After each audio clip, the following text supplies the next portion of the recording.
In the heart of a quaint town, nestled among rolling hills and meandering streams, I grew up in a world far removed from the glitz and glamour of city life.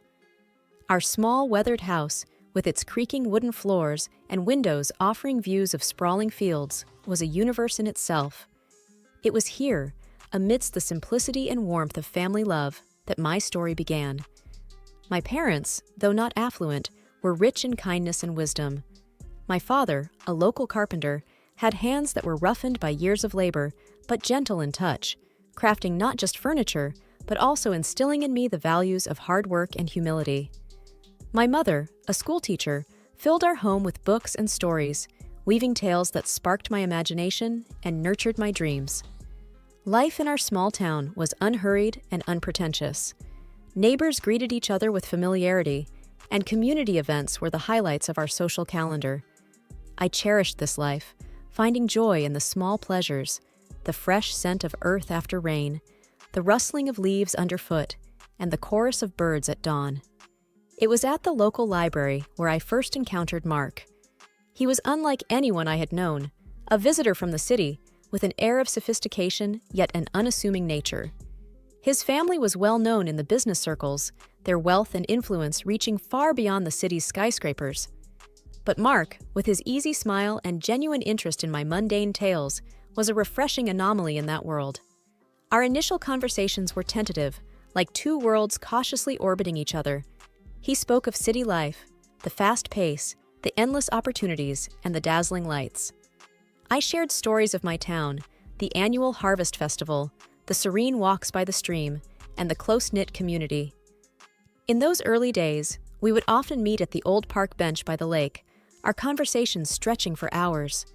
The lake, with its placid waters reflecting the changing hues of the sky, bore witness to our growing connection, an invisible thread weaving our disparate worlds into one.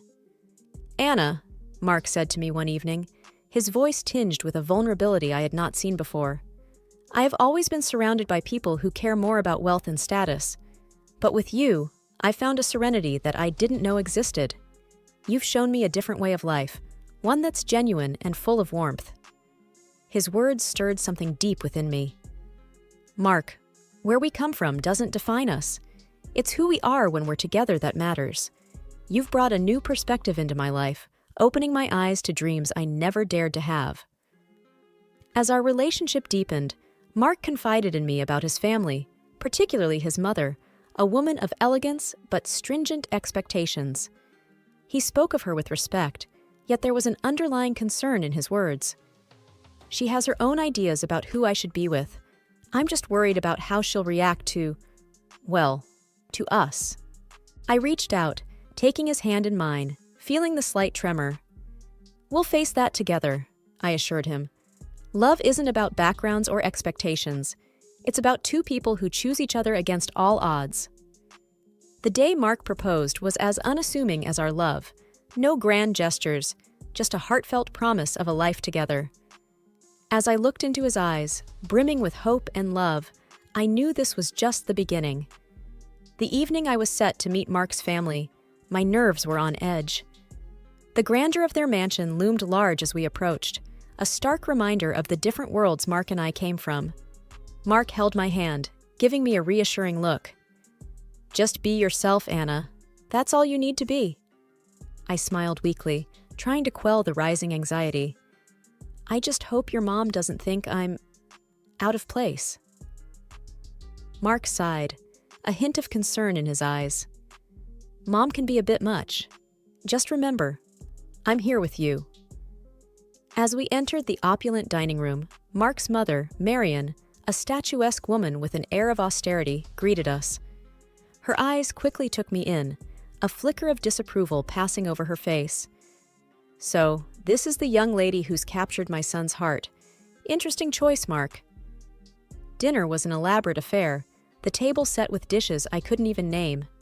Mark's mother, ever the gracious host, offered me a plate with a sly smile.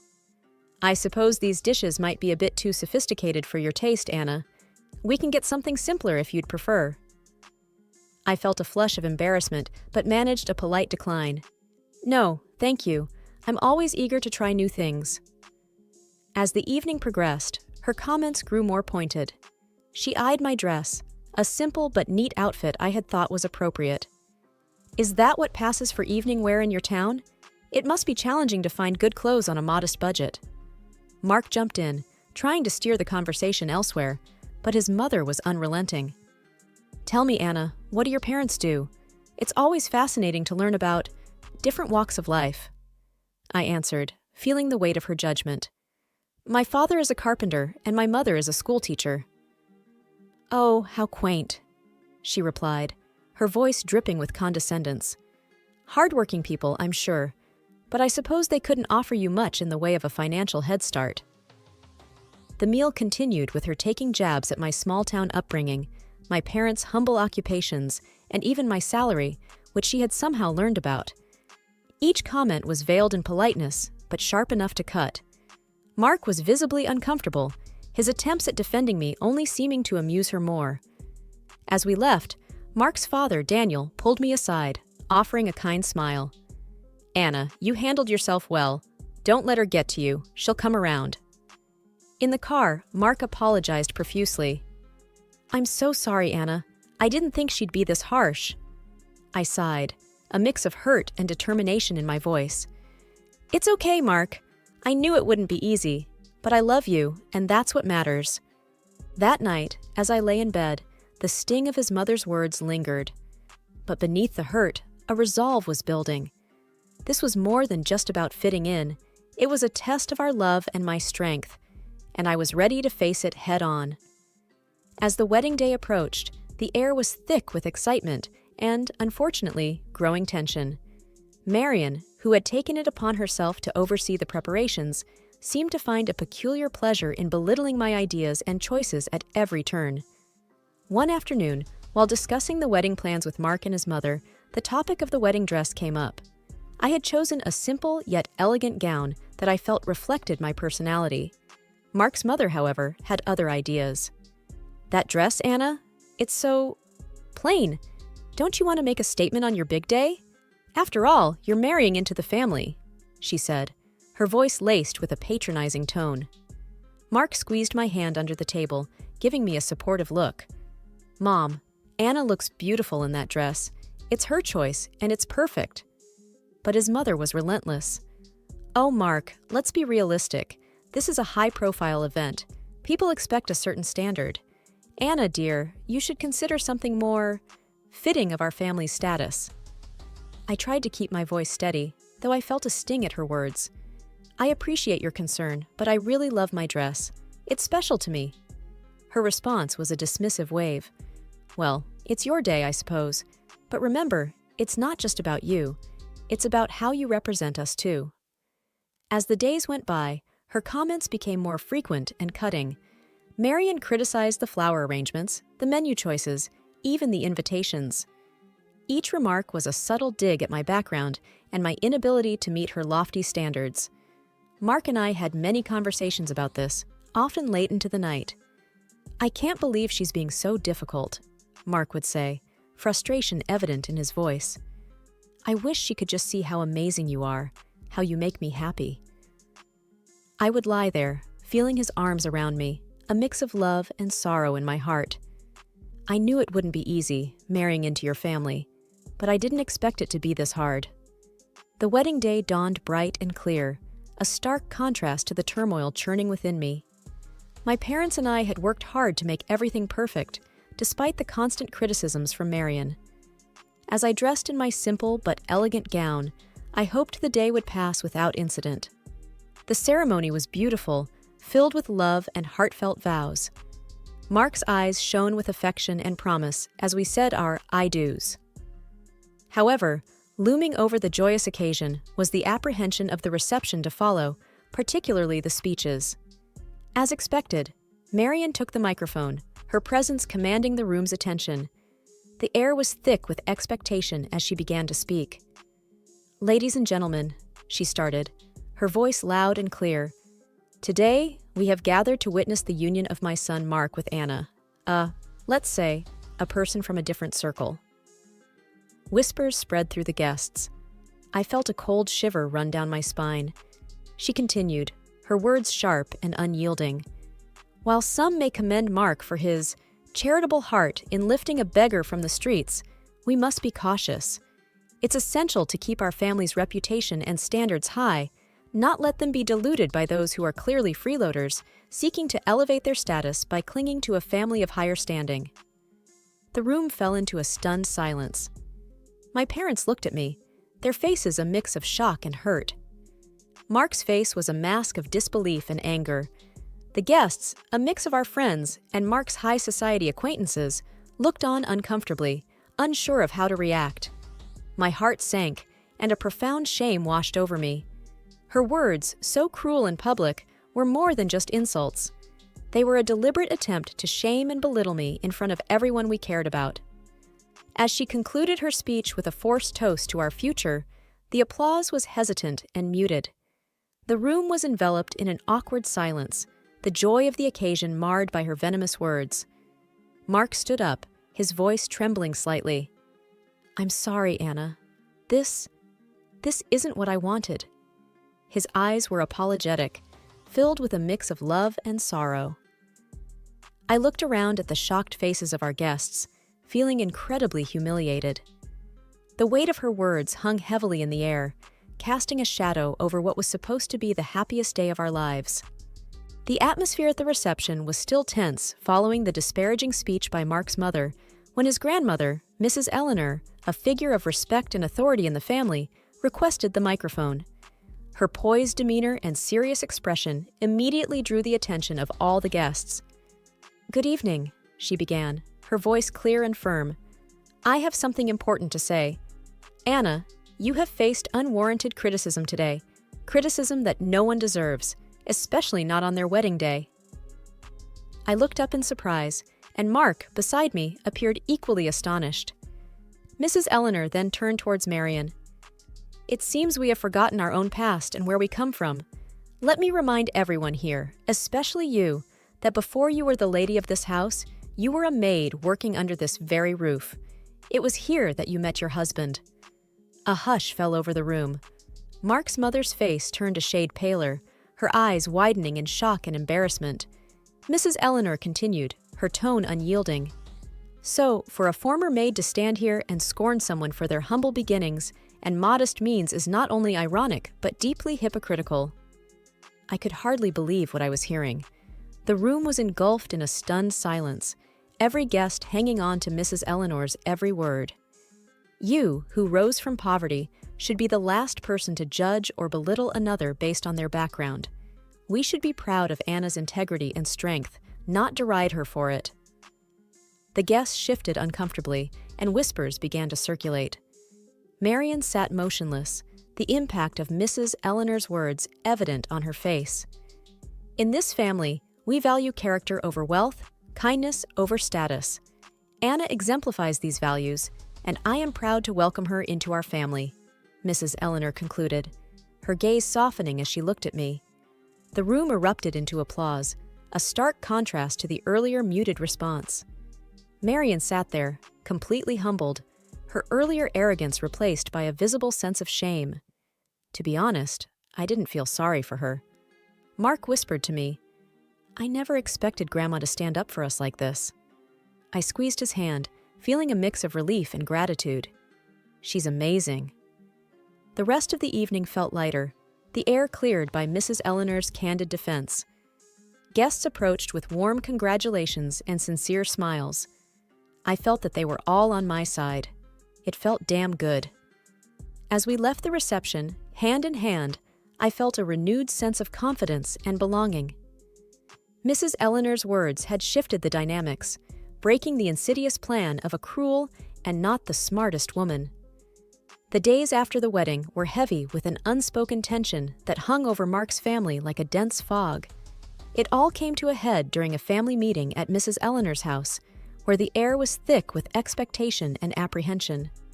As we gathered in the grand living room, Mrs. Eleanor began without preamble, her voice firm and unwavering. "What happened at the wedding cannot be overlooked. The way you spoke to Anna, it was disgraceful." She addressed Marion directly, her eyes sharp. Mark's mother, usually so composed, looked smaller somehow, her usual confidence diminished. "Eleanor, "I've already apologized to Anna," she said, her voice tinged with a hint of defiance. "It's not just about an apology," Mrs. Eleanor retorted. "Your actions reflect on this entire family. You've become accustomed to a lifestyle funded by the family's money without appreciating its value." Mark's father nodded in agreement, his expression serious. "My mother is right. You've lost sight of what's important."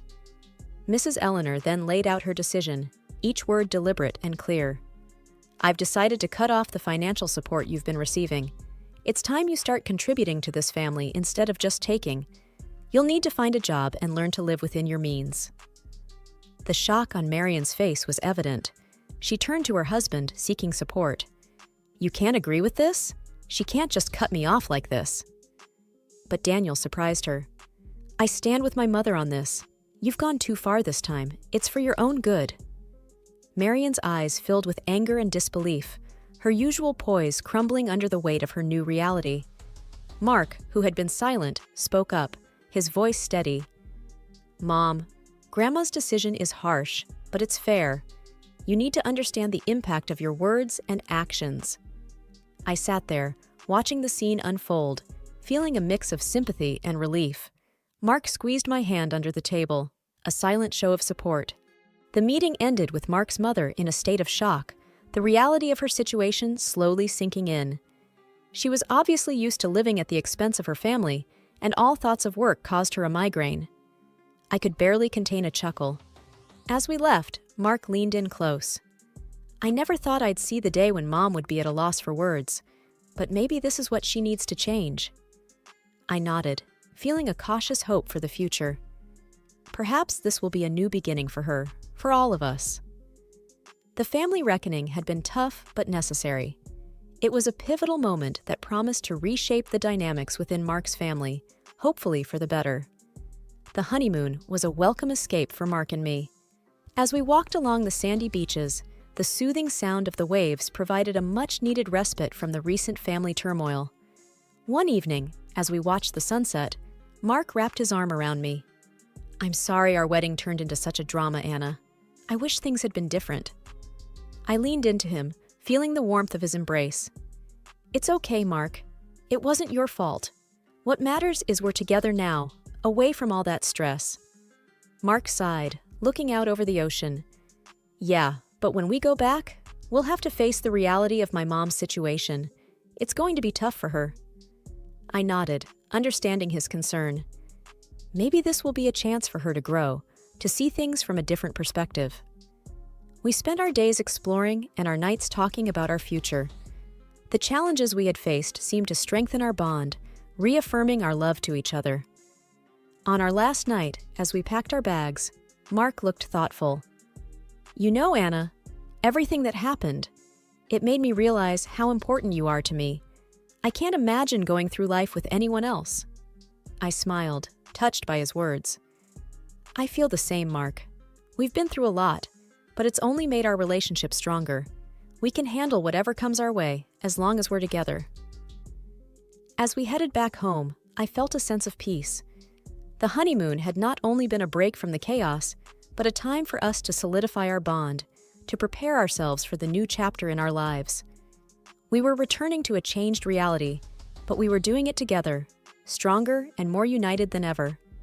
The future was uncertain, but I was ready to face it with Mark by my side.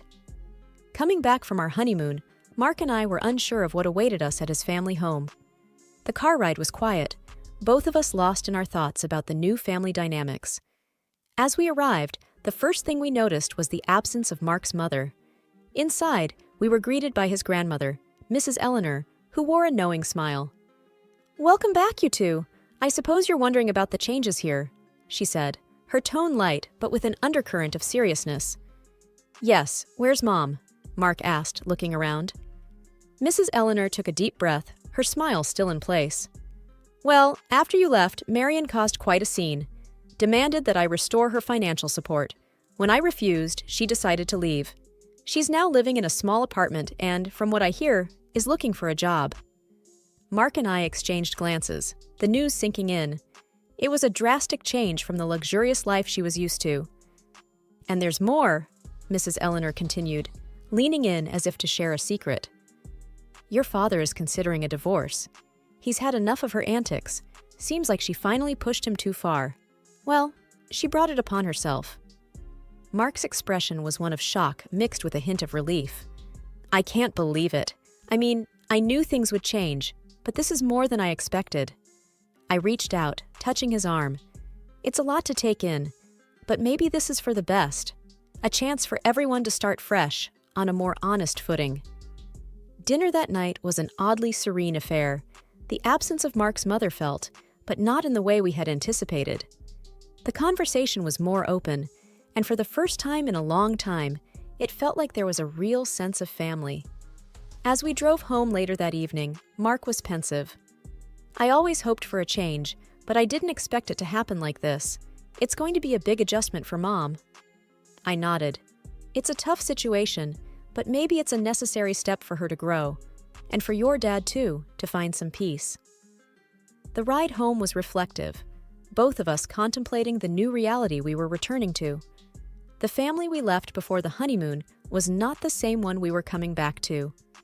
It was a sobering thought, but in many ways, a hopeful one. Change, though painful at times, was often the path to something better. And we were ready to face it together.